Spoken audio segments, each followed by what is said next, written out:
ही बिनडोक सडकत डोकं घेऊन वावरणारी बाई मला सांगते की कोर्टात त्या नयनाच्या मुलाला हजर राहण्यासाठीची ऍप्लिकेशन कर म्हणून.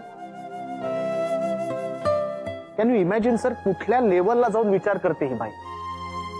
सर त्या पोराला ना टॉर्चर होणार आहे, फक्त torture. I can understand. Sir मी वकील का झालो माहितीये? कारण मला या कोर्टाच्या जागेची ना खूप भीती वाटायची. मी पोहायला शिकलो ना लहानपणी, तेव्हा माझ्या सरांनी ना मला टँक मध्ये टाकण्याच्या आधी विहिरीत ढकलून दिलं होतं पाण्याची भीती घालवण्यासाठी. सतत माझ्या डोक्यात तोच विचार असायचा. म्हणून मी ठरवून वकील झालो, कारण मला या कोर्टाच्या जागेची मनातनं भीती घालवायची होती.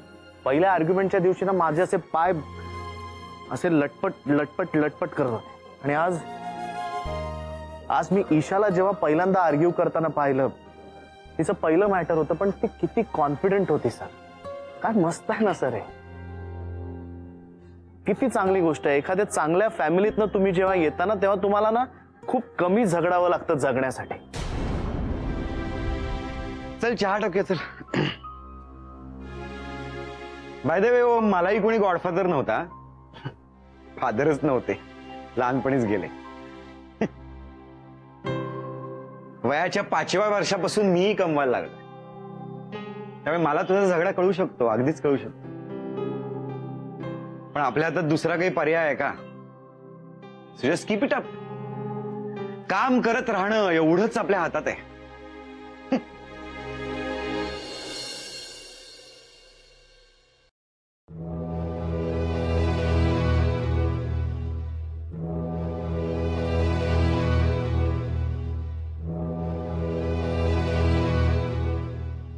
तुम्ही खोटे आहात ना सगळे?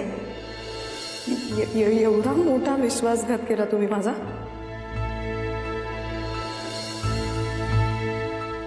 काय मारू नका, यायला बायको जाणार हात टाकतो तू. या मॅडम मध्ये नाही तर मेंदू फोडून टाकला असतो तुझा, याद राख.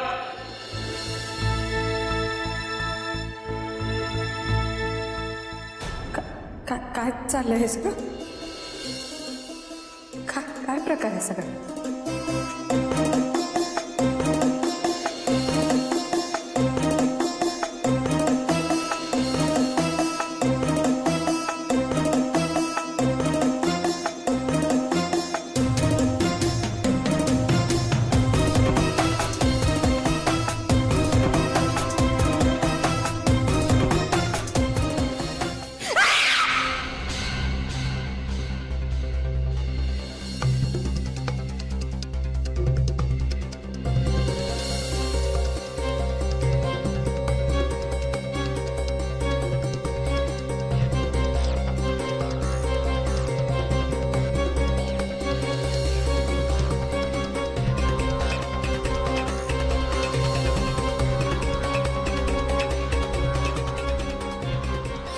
ईशा, ईशा प्लीज दार उघड ना. ईशा, ईशा प्लीज दार उघड ना please.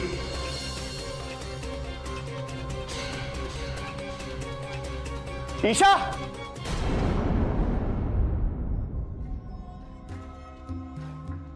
Isha.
Isha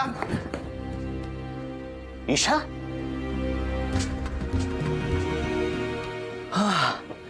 at last तू इथे सापडलीस. पण तू इथे काय करतेस? ईशा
आई बोल. झोप लागली का बाळा व्यवस्थित? आई तुमच्या मनात काय रडार असतं का ग मुलांसाठी? मला कसं कळतं लगेच आमच्या मनात काय चाललंय का ते? का ग, काही प्रॉब्लेम झालाय का? नाही, प्रॉब्लेम नाहीये. मी झोपले होते आणि मला एक खूप वाईट स्वप्न पडलं, पण ते स्वप्नच होतं, खरं नाही. काहीच नाही खरं होणार त्यातलं काही खरं नाही होणार. मला ना इशू खूप काळजी वाटते ग तुझी. मला स्वतःलाही स्वतःची खूप काळजी वाटते सध्या आई. किती सेम आहे ना. आता हे तू सिरियसली बोलतीयस का विनोदाने बोलतीयस मला कळत नाहीये बाई. केवढी साधी आहेस आई. याचाच मला कधी कधी त्रास होतो इशू. समोरचा कुठल्या अर्थाने बोलतोय हेच कळत नाही. आई तुला माहितीये माझी ही पहिली केस आणि मी कोर्टात कोणाच्या अगेन्स्ट उभी राहते? कोणाच्या? ऍडव्होकेट ओम चौधरी. आपला ओम? आपला इशू तुमचं भांडण मिटलं का? छे ग, आता तर कोर्टापर्यंत गेलंय प्रकरण.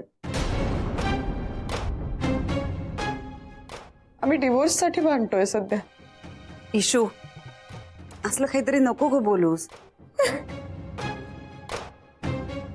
इशू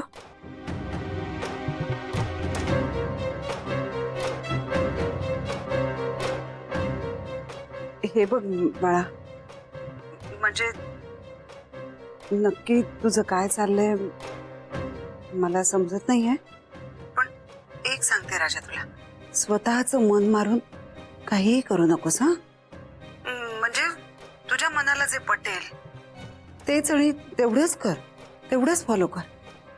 अरे वा, आज एकदम फॉलो युअर माइंड वगैरे प्रगती आहे. आणि तुम्हाला वाटतं आम्ही नुसते सल्लेच देतो म्हणून, हो ना? Okay, point noted. चल मी ठेवू का फोन? मला आवरायला घ्यायला हवा आता. हो हो बरोबर, काळजी घे हा. चल बाय, ठेवते.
श्रीकांत पत्के आणि सरिता पत्के या आज जाऊ आपण.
Hello doctor Patki.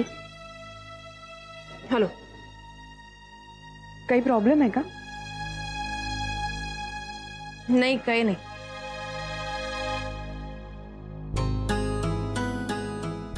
काही प्रॉब्लेम असेल तर मला सांगू शकता तुम्ही. काळजी करू नका, मी तुम्हाला केस बद्दल काहीच सांगणार नाही.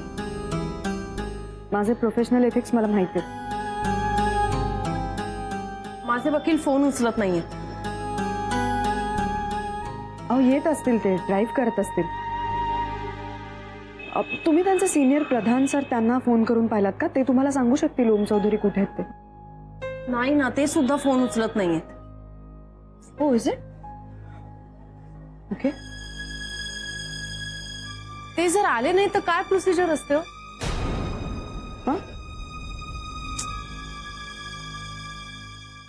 वकील आले नाहीत तर पक्षकारांची मोठी पंचायत होते.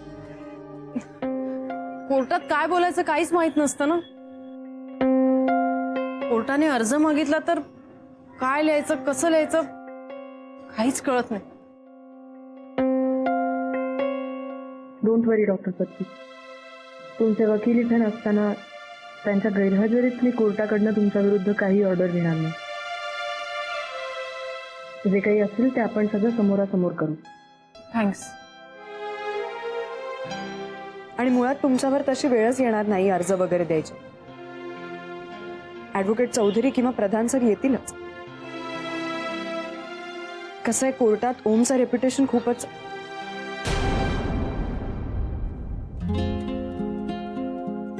म्हणजे ॲडव्होकेट प्रधानांचं रेप्युटेशन खूपच चांगलं आहे. त्यामुळे सिनियर वकील सुद्धा त्यांच्या अगेन्स्ट अशी ऑर्डर नाही घेता विचाराने पण. आणि कोर्ट सुद्धा प्रधान सर आणि ॲडव्होकेट चौधरींना नीट ओळखतं. त्यामुळे तुम्ही चिंता करू नका प्लीज. हाय ईशा, सॉरी पुकारा केलाय का? हो, पुकारा झाला सर, कधी येतील. ओके, सॉरी डॉक्टर पत्की, मी कोर्टात आर्ग्युमेंट मध्ये होतो त्यामुळे तुमचा फोन नाही घेऊ शकलो. अहो पण याला काय अर्थ आहे का? ईशा प्लीज आपण पुढची डेट घेऊया. का काय झालं सर? ॲडव्होकेट ओम चौधरी येणार नाहीयेत का? हो, तो खूपच आजारी आहे त्यामुळे तो नाही येऊ शकत आहे.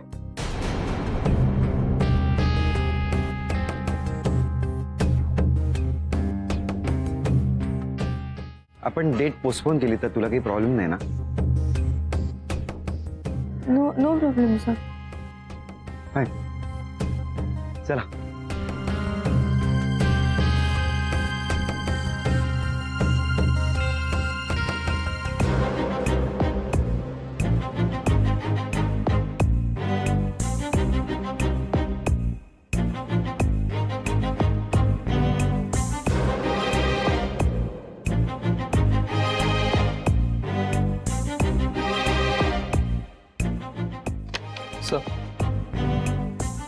प्रधान साहेब, आज तुम्ही कसं काय कोर्टामध्ये? सर त्यानिमित्ताने तुमची भेट झाली ना. सर मी ऍडजर्नमेंट ऍप्लिकेशन दिलंय. ऍडव्होकेट चौधरी केस लढायला येऊ नाही शकत, त्यांची तब्येत बरी नाहीये. हा काय झालं? त्यांना लूज मोशन्स होत आहेत सर, हॉस्पिटलाइज करावं लागलंय. Advocate Deshmukh any objection? No no no objection your honour, no objection. Okay. आणि पुढची तारीख कुठली देते? एक मिनिट सर, 21 तारीख आहे, चालेल ना? 21 तारीख चालेल का? या येस सर, येस. ओके.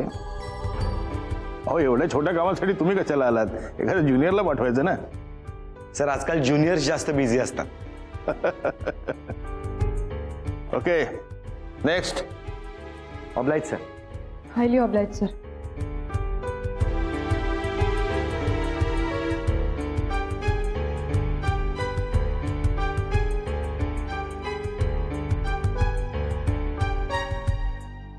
काय झालंय ओमला? ऍडव्होकेट ओम चौधरींना? लूज मोशन्स होत आहेत त्याला. अहो मी किती फोन केले त्यांना, मला एक SMS तरी करायचा. तो त्या अवस्थेत नव्हता doctor Patki. Please give him some time. Hospitalise केलंय त्याला, सलाईन लावलंय, डिहायड्रेट झालाय तो. कधीतरी एक्सक्यूज करा त्याला. आणि तो तुमच्या केसमध्ये व्यवस्थित लक्ष घालतोय आणि माझंही लक्ष आहेच. आता कसे ते? सकाळी मेसेज आला होता मला, पण मीच बिझी होतो, त्यामुळे आता करतो फोन मी त्याला. खूप विकनेस आहे त्याला, आवाज खूप खोल गेलाय. एवढं काम करतो ना, स्ट्रेस असणारच ना. Anyway I need to hurry, मला खूप मॅटर्स आहेत. कसं?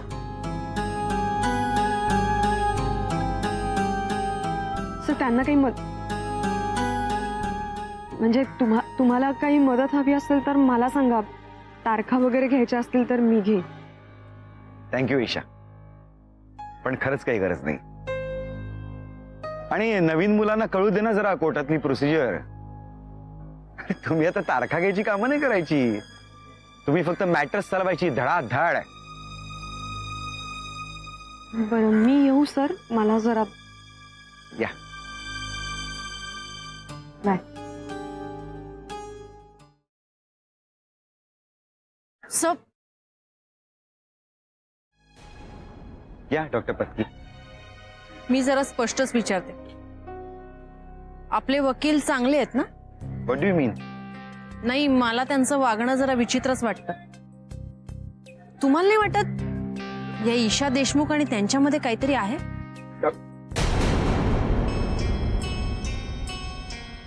हे बघा doctor Patki, please don't interfere in personal matters. आणि मुळात तुम्हाला असं वाटण्याचं कारण काय? अहो परवा कोर्टात जागा नव्हती तर हे चौधरी स्वतः उठून या ईशा देशमुखला जागा देऊ लागले. आणि आता या चौधरींचा काहीतरी प्रॉब्लेम झालाय तर हे ईशा देशमुख जरा जास्तच कन्सर्न वाटत होते. प्रोफेशनलिझम मध्ये काहीतरी घोळ आहे एवढं नक्की. आता तुम्हाला असं वाटत असेल ना तर त्याला मी काहीच नाही करू शकत. मला खूप घाई आहे, खूप मॅटर्स पेंडिंग आहेत. काही अर्जंट असेल तर मला फोन करा. And please, and I request you, आजच्या दिवसासाठी ओमला स्पेअर करा प्लीज.